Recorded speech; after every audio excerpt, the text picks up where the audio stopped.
Researchers have been studying the factors that influence us to say yes to the requests of others for over 60 years, and there can be no doubt that there's a science to how we are persuaded, and a lot of this science is surprising. When making a decision, it would be nice to think that people consider all the available information in order to guide their thinking, but the reality is very often different. In the increasingly overloaded lives we lead, more than ever, we need shortcuts or rules of thumb to guide our decision-making. My own research has identified just 6 of these shortcuts as universals that guide human behavior.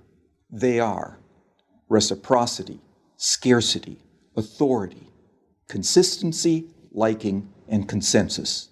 Understanding these shortcuts and employing them in an ethical manner can significantly increase the chances that someone will be persuaded by your request. Let's take a closer look at each in turn. So, the first universal principle of influence is reciprocity. Simply put, people are obliged to give back to others the form of behavior, gift, or service that they have received first. If a friend invites you to their party, there's an obligation for you to invite them to a future party you are hosting. If a colleague does you a favor, then you owe that colleague a favor. And in the context of a social obligation, people are more likely to say yes to those that they owe. One of the best demonstrations of the principle of reciprocation comes from a series of studies conducted in restaurants. So the last time you visit a restaurant, there's a good chance that the waiter or waitress will have given you a gift. Probably at about the same time that they bring your bill. A liqueur perhaps, or a fortune cookie, or perhaps a simple mint. So here's the question. Does the giving of a mint have any influence over how much tip you're going to leave them? Most people will say no, but that mint can make a surprising difference. In the study, giving diners a single mint at the end of their meal typically increased tips by around 3%. Interestingly, if the gift is doubled and 2 mints are provided, tips don't double. They quadruple, a 14% increase in tips.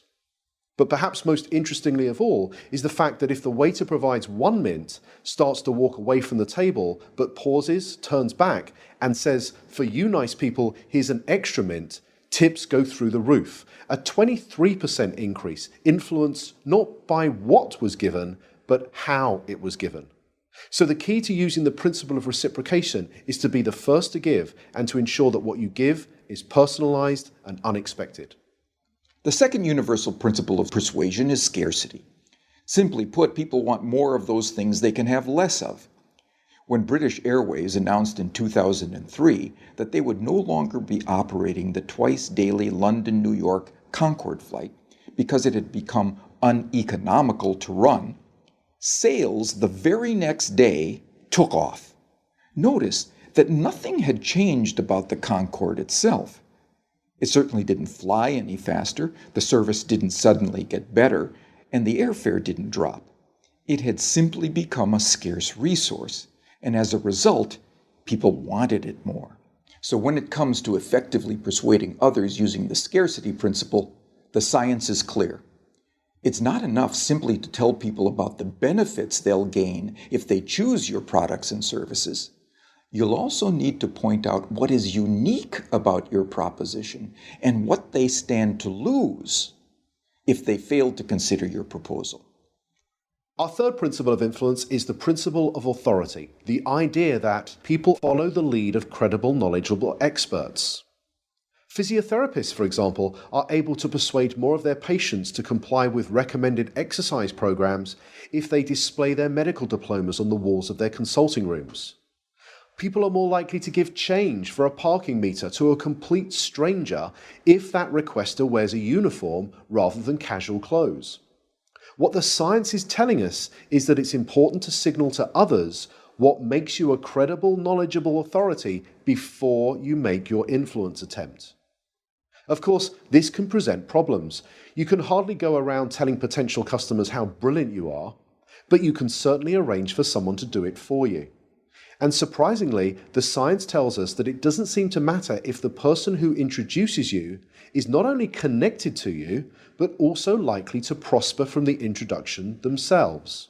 One group of real estate agents were able to increase both the number of property appraisals and the number of subsequent contracts that they wrote by arranging for reception staff who answered customer inquiries to first mention their colleagues' credentials and expertise. So, customers interested in letting a property were told, "Lettings? Let me connect you with Sandra, who has over 15 years' experience letting properties in this area." Customers who wanted more information about selling properties were told, "Speak to Peter, our head of sales. He has over 20 years' experience selling properties. I'll put you through now." The impact of this expert introduction led to a 20% rise in the number of appointments and a 15% increase in the number of signed contracts. Not bad for a small change informed from persuasion science that was both ethical and costless to implement. The next principle is consistency. People like to be consistent with the things they have previously said or done. Consistency is activated by looking for and asking for small initial commitments that can be made. In one famous set of studies, researchers found, rather unsurprisingly, that very few people would be willing to erect an unsightly wooden board on their front lawn to support a Drive Safely campaign in their neighborhood. However, in a similar neighborhood close by, 4 times as many homeowners indicated that they would be willing to erect this unsightly billboard. Why? Because 10 days previously, they had agreed to place a small postcard in the front window of their home that signaled their support for a Drive Safely campaign. That small card was the initial commitment that led to a 400% increase in a much bigger but still consistent change. So, when seeking to influence using the consistency principle, the detective of influence looks for voluntary, active, and public commitments and ideally gets those commitments in writing. For example, one recent study reduced missed appointments at health centers by 18%, simply by asking the patients rather than the staff to write down appointment details on the future appointment card. The fifth principle is the principle of liking. People prefer to say yes to those that they like. But what causes one person to like another? Persuasion science tells us that there are 3 important factors. We like people who are similar to us, we like people who pay us compliments, and we like people who cooperate with us towards mutual goals. As more and more of the interactions that we are having take place online, it might be worth asking whether these factors can be employed effectively in, let's say, online negotiations.